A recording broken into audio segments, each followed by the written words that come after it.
Hey everyone, and welcome to The Explainer. Today we're breaking down a really critical topic, adolescent reproductive health. Now, this isn't just super important for nailing those NCRT syllabus points, it's actually absolutely crucial for understanding fundamental human rights and safe, healthy development. Let's just dive right into it. So UNESCO sets the stakes perfectly right here. They state, unless things change, future cohorts of children will be similarly disadvantaged. Honestly, that hits hard. Globally, millions of young people are jumping into this massive physical and emotional transition without the right information. And well, when we fail to educate and protect adolescents, we're literally disadvantaging an entire generation. We can't let that happen. Because here's the reality, adolescents face some seriously disproportionate risks. We're talking high rates of STIs, including HIV, unintended pregnancies, unsafe abortions, and even sexual coercion and early marriage. And what's the core issue keeping these risks so incredibly high? It's the systemic barriers that completely block access to accurate information. That right there makes evidence-based, structured interventions an absolute necessity. Now, as you probably remember from your basic human reproduction and CERT chapters, a lot of these risks stem from some profound biological shifts. You've got this wild cascade of hormones, like estrogen, progesterone, testosterone, driving super rapid physical changes. But at the exact same time, adolescents are trying to navigate some really intense mood swings and figure out their own identities. It's like these massive physical and emotional worlds are colliding all at once. And that collision, that requires what we call comprehensive sexuality education, or CSE. This moves way beyond those outdated abstinence-only models.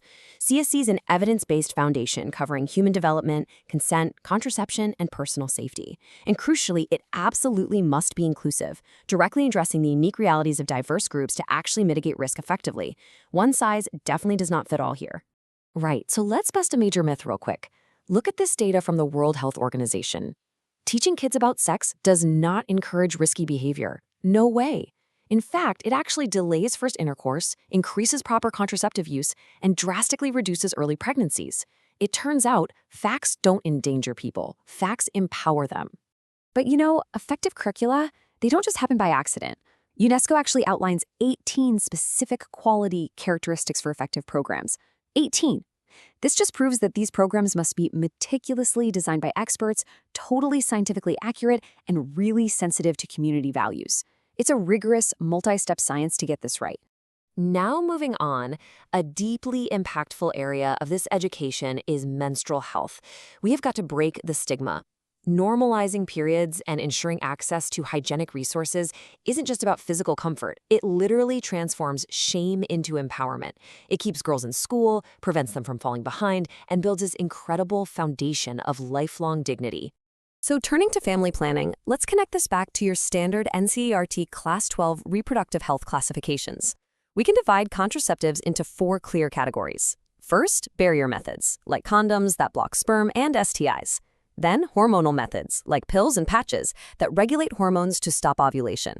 Next, IUDs, which create a hostile environment for sperm. And finally, permanent surgical methods, like tubal ligation or vasectomies. Modern medicine really does provide us with precise control over our own bodies. But listen, just having the tools, that isn't enough. They have to be delivered through a rights-based approach. What does that mean? Well, it means empowering individuals with informed, totally uncoerced choices. It means preventing any form of discrimination or social control, recognizing safe abortion care as a fundamental human right, and ultimately securing a person's economic and educational future.